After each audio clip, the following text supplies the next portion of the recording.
어제 바로 21대 국회 일부 상임위원장이 선출이 됐습니다. 박병수 국회의장 지난 금요일에 상임위 배정과 관련해 사흘의 말미를 더 줬습니다만 여야는 결국 합의에 이르지 못했고 어제 저녁에 21대 국회 법사위를 포함한 6개 상임위원회 위원장이 단독으로 뽑혔습니다.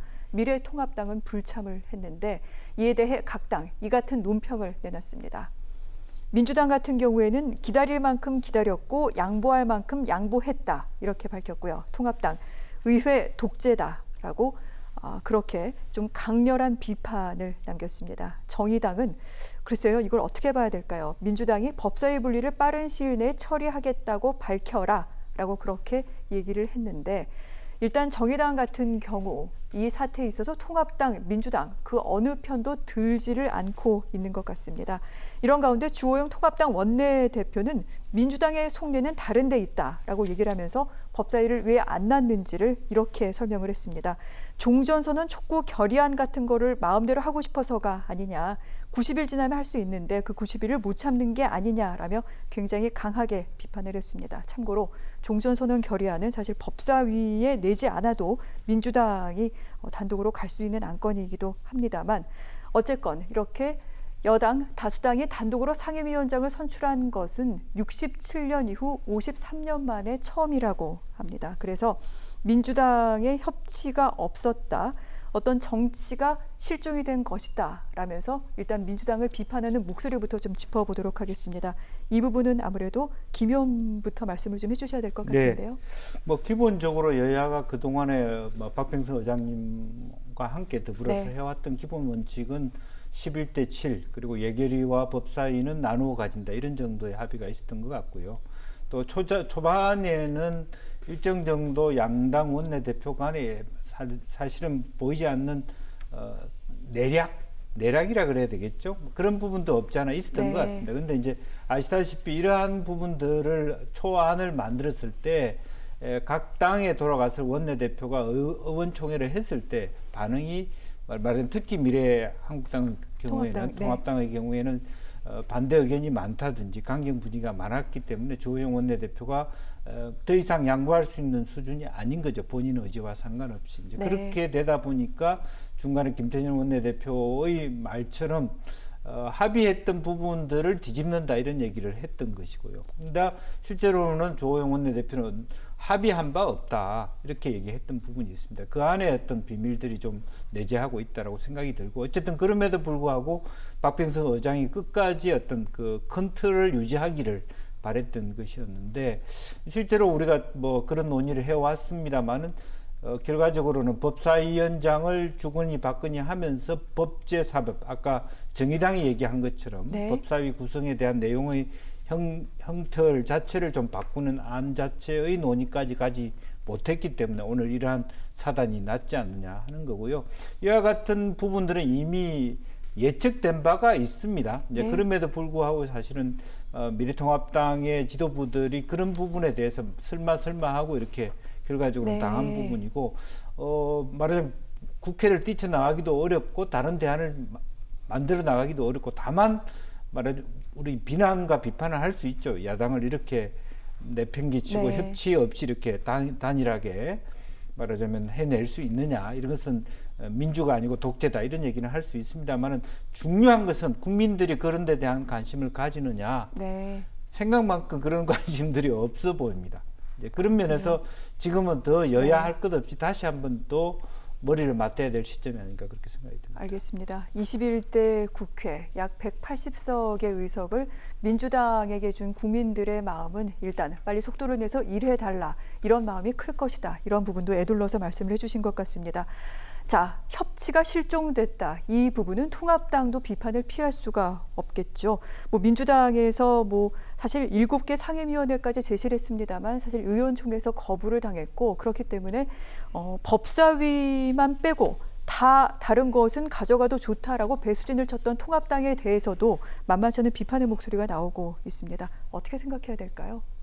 사실 20대 국회에서의 마지막 모습과 21대 국회 시작까지 이 흐름에서 봐야 될 것 같은데요.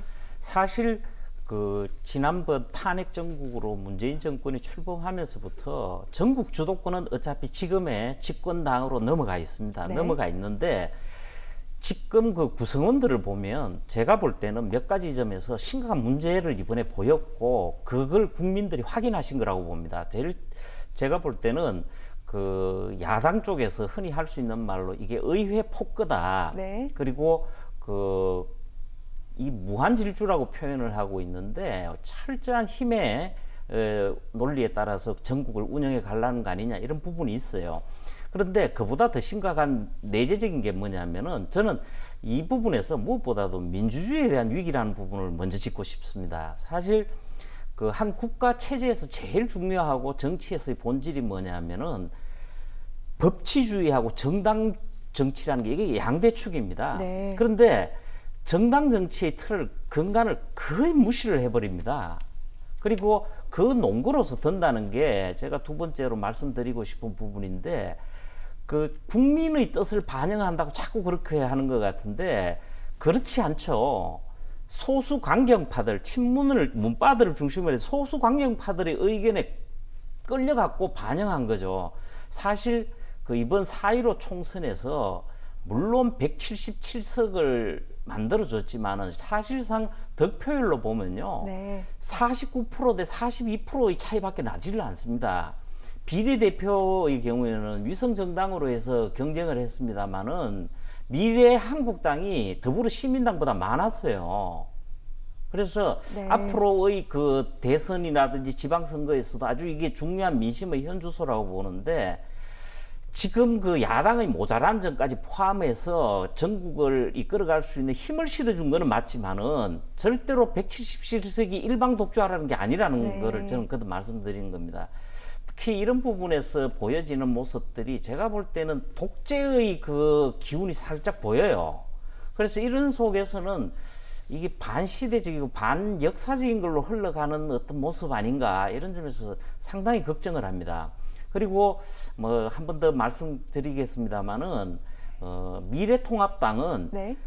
그 지금 집권당이 하고 있는 동선에서의 그 반대적인 대응하는 차원으로 접근하는 것에서는 저는 벗어나면서면 하는 부분은 있습니다. 그렇군요. 예. 네, 그 부분 잠시 후에 다시 한번 좀 얘기를 해보도록 하겠습니다. 일단 박병석 의장은 오는 19일 금요일까지 나머지 상임위원회 구성을 완료하겠다고 그렇게 사흘 또는 나흘의 말미를 더 준 상태입니다만 문제는 민주당의 카운터파트인 이 통합당의 원내 대표단이 지금 모습이 보이지 않는다는 부분입니다. 주호영 원내대표, 이종배 정책위 의장 어제 사의를 표명하고 오늘 출근하지 않았습니다. 이에 대해 민주당의 박성준 대변인 같은 경우에는 오늘 김태년 원내대표가 연락을 취할 예정이다라고 말을 했습니다만 아직까지 연락이 됐는지는 전해지지 않고 있습니다. 통합당에서는 주호영 원내대표 조금 쉬겠다고 얘기를 했다. 당분간 좀 서울 외에 머물면서 향후 대응 방향을 고심할 것 같다 이렇게 얘기를 하고 있는데 오늘 김종인 비대위원장 같은 경우에도 주호영 원내대표 며칠간 쉬겠다고 해서 쉬라고 했다 이렇게 얘기를 하기도 했습니다. 자, 주 원내대표가 지금 모습을 드러내지 않고 있는 부분, 뭐 사의를 표한 부분에 대해서는 의원들이 만류했다고 들었는데요. 이 부분 어떻게 봐야 될까요? 지금 현재 서울을 벗어난 곳에서 쉬면서 네. 김종인 비대위원장에게 밝힌 대로 며칠 시간을 가지고 구상을 할 겁니다. 그런데 그동안에 해왔던 방식으로 해가지고 그렇게 답이 안 나올 겁니다. 제가 뭐 모르는 분도 아니고 굉장히 합리적이고 그 집권당에서도 그 온건 대화가 가능한 합리주의자다 네. 이런 평가를 한단 말이에요. 실제로도 그렇고. 그런데 지금의 대화 국면으로 해서 풀 건 없을 거예요. 이미 제가 볼 때는 향후 그 원구성 그리고 초기에 강행을 해서라도 통과시킬 법안들 같은 경우는 이미 다 결정이 나 있고 어느 네. 정도 수순대로 갈 거라고 봅니다. 그리고 그렇다고 해서 20대 국회에서 그렇게 비난받았던 장외투쟁이라든지 이런 경우 또 아니면은 단식, 삭발 이걸로 갈 거냐? 아마 그 대안으로 생각은 해 보시겠죠. 그런데 그거로는 답이 안 나올 것이고 네. 그리고 이제 지금 소극적인 형태로 해서 제가 아까 말씀드렸습니다만은 아니 일방적으로 강행했으니까 상임위에 참석하지 않겠다. 이제 보이콧이란 말입니다. 그런 경우라든지 본인들의 의사 일정을 나름대로 진행하는 부분 이런 것들이 있겠습니다만은 이런 부분으로 그렇게 정치적 파장이 있지는 않을 거예요. 국민들의 관심사도 아니고 저는 이런 부분에서 네. 그 미래통합당의 전체적인 차원에서의 원론적인 출발에서 접근하듯이 한번 접근했으면 어떻겠냐는 부분이에요. 뭐냐면은 지금 이제 통합 부분에서 해야 될 부분이 있고 또 미래통합당의 혁신에서 해야 될 부분이 있잖아요. 이 부분은 정당 부분입니다. 그렇다면은 국회도 이런 근원적인 접근이 필요해요. 제가 한번 말씀드린 적이 있습니다만은 사실 그 어느 나라에도 없는 법제사법위원회의 존재 행태도 문제인 거예요. 그리고 본회의 대정부 질이라든지 지금 우리가 하고 있는 이런 어떤 좀 네. 상식에 맞지 않는 상임위 운영제도 이런 것들로 인해 가지고 이번 국회가 파행을 거듭하다가 원을 구성하고 출발을 해도요 똑같은 과거의 비판을 반복할 겁니다. 그렇게 할 게 아니고 네.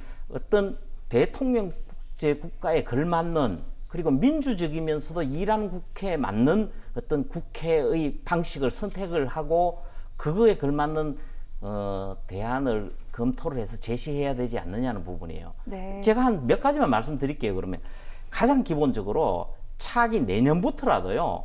네. 국회가 1년 동안 해야 될 거를 전부 정리를 해놔 버리면 돼요. 그걸 캘린더 국회라 그러는데 네. 다른 나라에서 다 이렇게 합니다. 그리고 그 국회도 생산적인 걸 모습을 보이려면은 네. 대정부 질문이라든지 정당 대표 연설 같은 다른 나라에 있지도 않은 극히 소극적으로 부분적으로만 존재하는 이런 관행적인 것에서 탈피를 해가지고 상임위원회가 상임위원회하고 소위원회를 일하는 국회로 바꾸는 형태로 새로 접근을 하는 그 대안으로 네. 제시할 수 있는 게 많습니다. 그리고 그 앞으로 이제 제일 본질적인 문제는 국민들의 일상과 재산, 생명 여러 가지 영향을 끼칠 부분들, 법안들 통과되는 문제들인데 이런 부분도 막으려면은요 사실은 지금처럼 입법을 양산하는 형태에서 벗어나야 네. 됩니다. 외국에는 1년에 법을 몇 개를 만들지 않습니다. 네. 그렇게 법은 다 규제이기 때문에 그래서 그런 차원에서의 법 제도적인 접근을 네. 제시하는 게 더 낫지 않는가 한번 생각을 해봐야 됩니다. 알겠습니다. 통합당이 오히려 나서서 더 일하는 국회의 모습을 보여주는 쪽으로 전략을 선회할 필요가 있다라고 강조를 해주신 것 같습니다. 자, 그런데 의원들의 생각은 그렇다면 어떨까요? 어제 박병석 의장 같은 경우 상임위원장을 선출해야 되기 때문에 통합당의 일부 의원들을 강제로 상임위에 배정을 했습니다. 이에 대해 오늘 통합당 의원들 의장실을 방문해 항의했는데 관련된 내용 저희가 잠깐 간략하게 준비를 했습니다.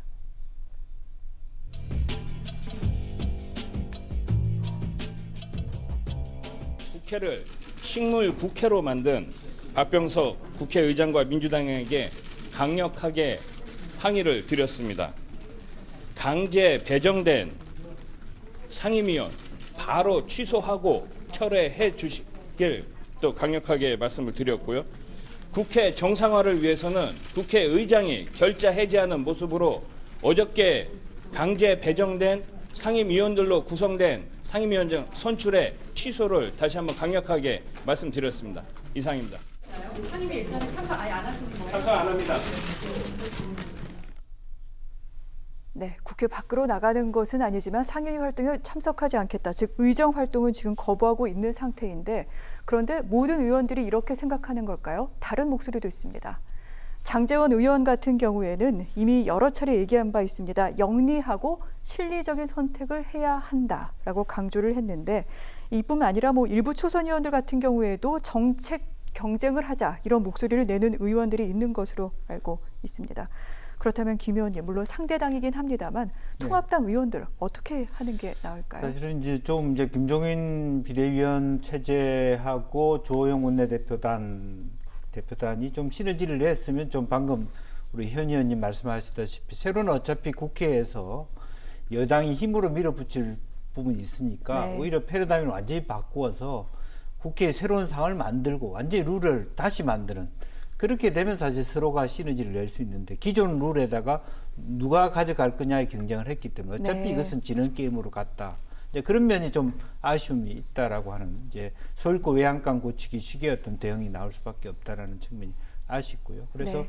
그러다 보니까 오히려 장재원 의원처럼 아예 그러면 7개 상임위를 좀 더 우리가 골똘하게 해서 뭐 예결위 포함해서 정말 의원들이 원하는 상임위, 그다음에 좀 더 혁신적인 국회 안, 네. 선도적으로, 선제적으로 국민들이 봐도 말하자면 이건 참 바람직하다고 하는 정도의 새로운 미래지향적인 네. 국회 상들을 먼저 얘기하고 몇 가지 제안을 했다면 훨씬 더 정책적이고 비전 중심적인 어떤 미래 통합당의 대안이었을 텐데 그냥 있는 거 가지고 나는 그거 못 내놓는다 이런 싸움으로 걷고 그 싸움에서 이미 져 보이는데 다른 대안이 없어 보이는 이런 말하자면 어려운 형국은 말하자면 피할 수 있지 않았겠느냐 이런 생각이 들고요. 네. 이제 그렇다면 지금 이제 민주당의 속내는 아마 그럴 겁니다. 시간이 갈수록 참여해서 들어가자라고 하는 목소리들도 클 수밖에 없고 어차피 받아야 되는데 네. 그렇다고 뭐 정말 말처럼 18개 다 가져가라고 할 수 있는 상은 아닐 겁니다. 지금은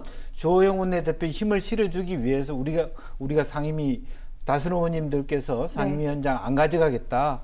정권을 다 주셨지만 결과적으로는 국회의원들이라는 것이 네. 그럴 수가 있겠습니까? 그래서 조금 한호흡 돌리시고 네. 조호영 원내대표하고 다시 한번 내부적으로 치열하게 좀 더 공세적인 어떤 다른 대안 카드를 하나 더 말하자면 야당이 줄 수 있도록 네. 그런 것들을 우리가 막 분위기를 만드는 게 중요할 것 같습니다. 알겠습니다. 통합당 내에서 치열한 논의를 통해 다시 한번 미래지향적인 방안을 도출할 수 있도록 더 노력을 해야 한다. 사실 건강한 야당의 견제 또한 나라 발전에는 반드시 좀 필수적인 부분이기도 합니다. 여야의 건전한 협치 등등을 좀 기대할 수 있는 그런 한 주가 됐으면 좋겠는데 그 결과 계속해서 뉴스 오늘을 통해 확인시켜 드리도록 하겠습니다.